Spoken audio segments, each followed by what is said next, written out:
This is a Schwinn Jaguar. I think it's a girl's bike because normally on the guys' bikes they have this a bar that kind of goes from the frame here to the right around the bottom of the seat, and usually you see the engines underneath that bar, and the gas tanks then get mounted on that bar. I've built a bunch of these motorized bikes in the past, never on a girl bike frame like this one has. I've always done it with the where it has that bar going across, so you can mount this tank onto that. But so the challenge here was trying to figure out where to put this tank. Right now, it's sitting on top of the rack. So that's what's going on with it.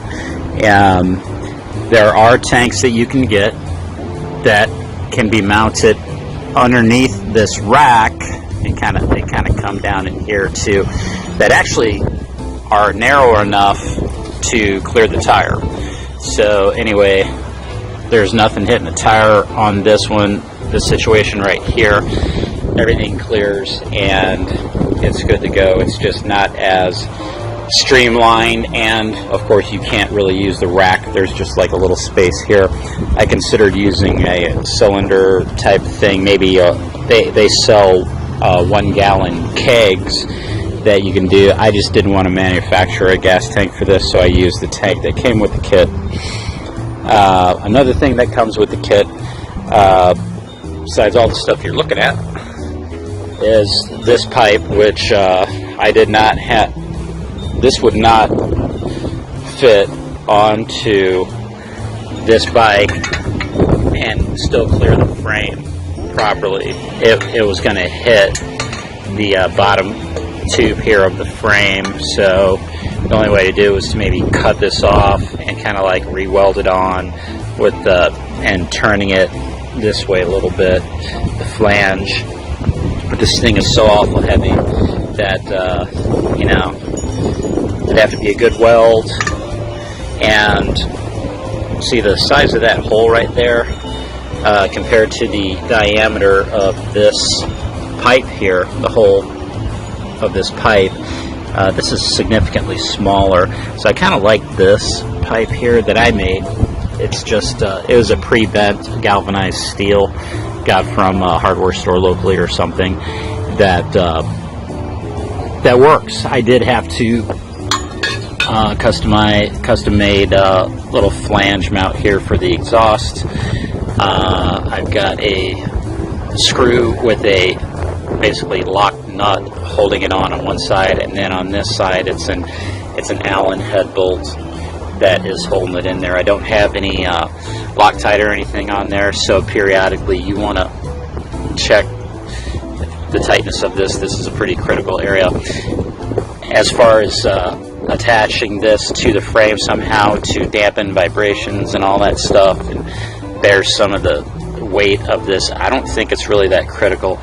This pipe by itself probably weighs about half of what this thing does, and this has such a huge arm on it that vibration is really transferring back to where it mounts into the motor. I don't think we're having that kind of problem with this.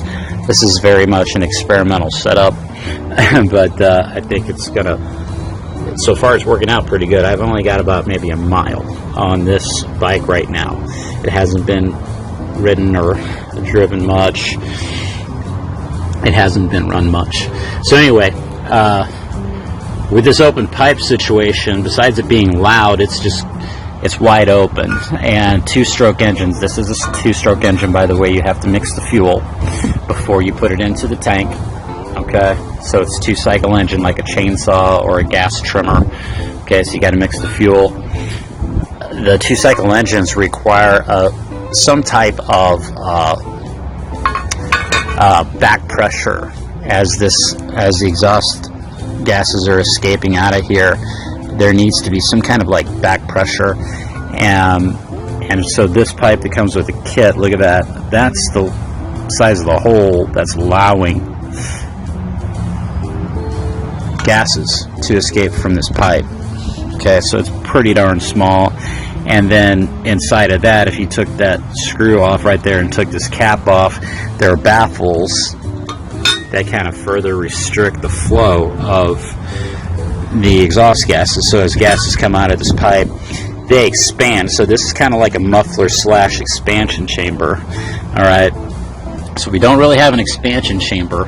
The pipe here itself is the expansion chamber, and the back pressure, amount of back pressure, you can control actually by this little valve right here. You can kind of see what's going on here. Depending on your temperature outside, your elevation, your engine's going to be performing differently depending on the conditions. And so you can get to a point where you're tweaking this to get the right amount of back pressure for your particular environmental conditions, okay? And that's just something to mess with, should you decide to get this bike. All right, there's a little bit of touch-up on paint on here. It's not a brand new bike. I've had it for about 3 years now. Mostly it's just sat in the garage. I rode it just a handful of times. My wife actually had me go pick this up. She found it on Facebook or whatever, bought it. She never rode it. So now it's just kind of been sitting around, and if bikes sit around in my garage, I end up putting motors on them. So here's what the result is of my efforts doing that. This is just like the standard kind of swash plate is what I call it, squish plate. And it's not the absolute 100% best setup that can be done on these motorized bikes, but it works. And guys ride these for years with this configuration on here. You just want to every now and then check these nuts and make sure that they're not backing off and getting loose. They are nylock lock nuts on there. Okay, there's 9 of them. This little chain guard right here is a little old. It's about the only old looking thing that's on here. I consider changing it out, but I'm just showing you. It's what it is. Okay. And what do we have up here? Right now, only have a front brake, and it works wonderfully. As you will, if you start riding these things for any length of time, you start understanding how clutch manipulation, engaging, disengaging the clutch can help you speed up or slow down, okay, using engine drag on the engine. So with this clutch, like a motorcycle, if you're familiar with a motorcycle, you pull it in and it's free to roll. The bike can roll back and forth, and then when you release the clutch mechanism, it engages the motor to the bike, and now it's turning the engine. Okay, so that's how you start it. That's how you actually start the bike. Pedaling it so you get up to about 5-10 miles an hour, something like that, and then releasing that lever there, and it engages the motor, starts spinning the motor. It is going to start igniting the fuel and start right up. Okay, so that's how you do it. I got a little bell hooked up here. Anything else here that I wanted to bring up? One other thing. It does have all the gears. All the gears work. Going through the gears, they're much easier to go through the gears when you're riding, but you have every one of the gears. I guess this is a 7-speed, but they do work. And you'd be surprised, I am surprised at the ease of pedaling this thing. When you have the handles squeezed, it rides like a normal bike. You can barely tell that there's an engine and a big fat chain attached to it. See, on the other side there's the drive chain right there, so that drives the sprocket attached to the wheel. When you're pedaling now, it's this chain that is driven by you pedaling. Okay, so if you got that lever pulled in, you're pedaling, it rides like a normal bike. Okay, it's just a little heavier. There's a little slight drag versus not having an engine on there at all, but it's surprisingly light action. and it's easy to pedal.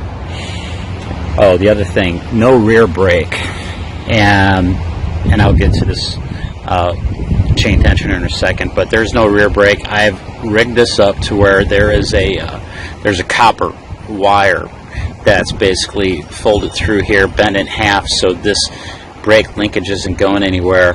It's easy to go ahead and put the brake pads. These are very common brake assemblies where the pads can go on here. I even have the parts for this, but I just did not want another wire. I didn't want another cable up here. You already got like it's not very aesthetically beautiful at all, but I didn't want to put another one on there or mess with it. The engine, clutch, engage, disengage. Like I said, once you start getting used to riding these things, you can use this as for braking, engine braking. So you can engage the motor. This is the engine, the clutch engage. Okay, this is disengage. You're disengaging, okay, from the engine. You're disengaging the clutch from the engine, so it's free to spin. The motor's free to spin, and when you engage it, is actually directly connected now to the rear wheel. So the drag from this motor and the friction going from the street to the tire to the chain is directly on the motor, so you have that drag and its braking action with that clutch out. If you're not giving it gas, it will die. If you're on a straight and level road and you're riding, if you release that clutch and you don't give it gas, it will stop the engine.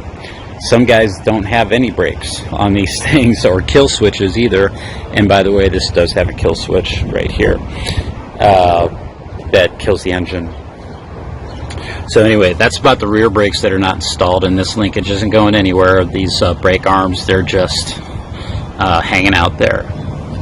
See, they're pretty equidistant from the tire there, so they're not going to touch anything. And then you have like a nice spring activated chain tensioner, so you'll never again have to adjust the chain tension.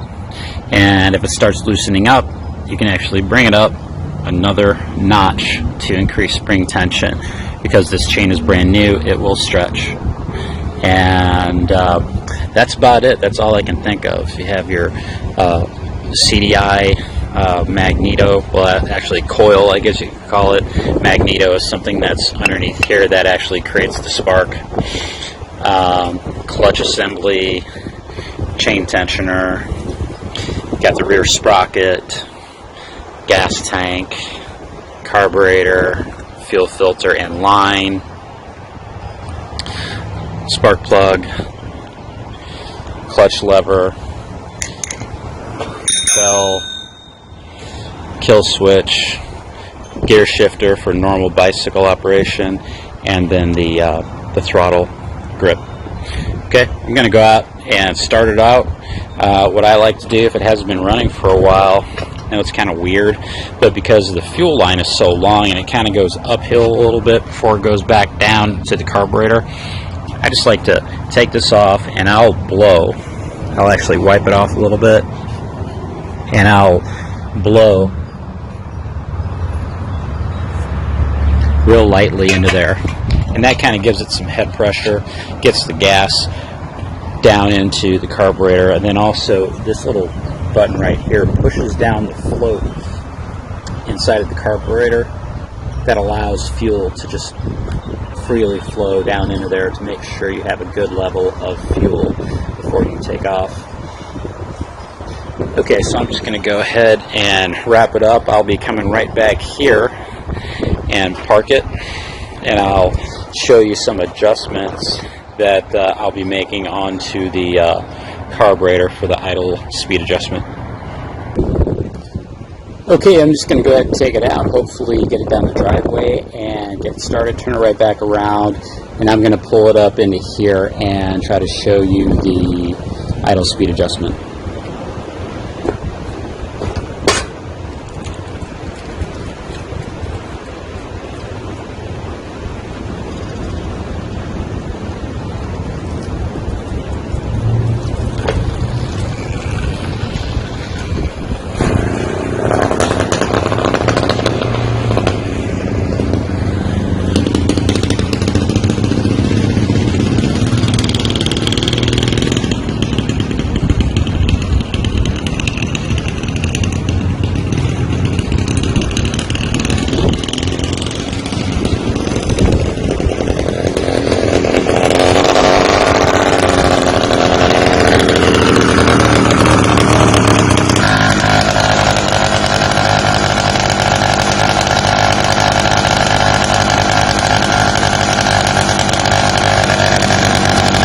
I'm going to take and adjust that screw right there. I don't know. See me pointing at it. That'll get the idle speed adjustment a little lower by turning it out counterclockwise.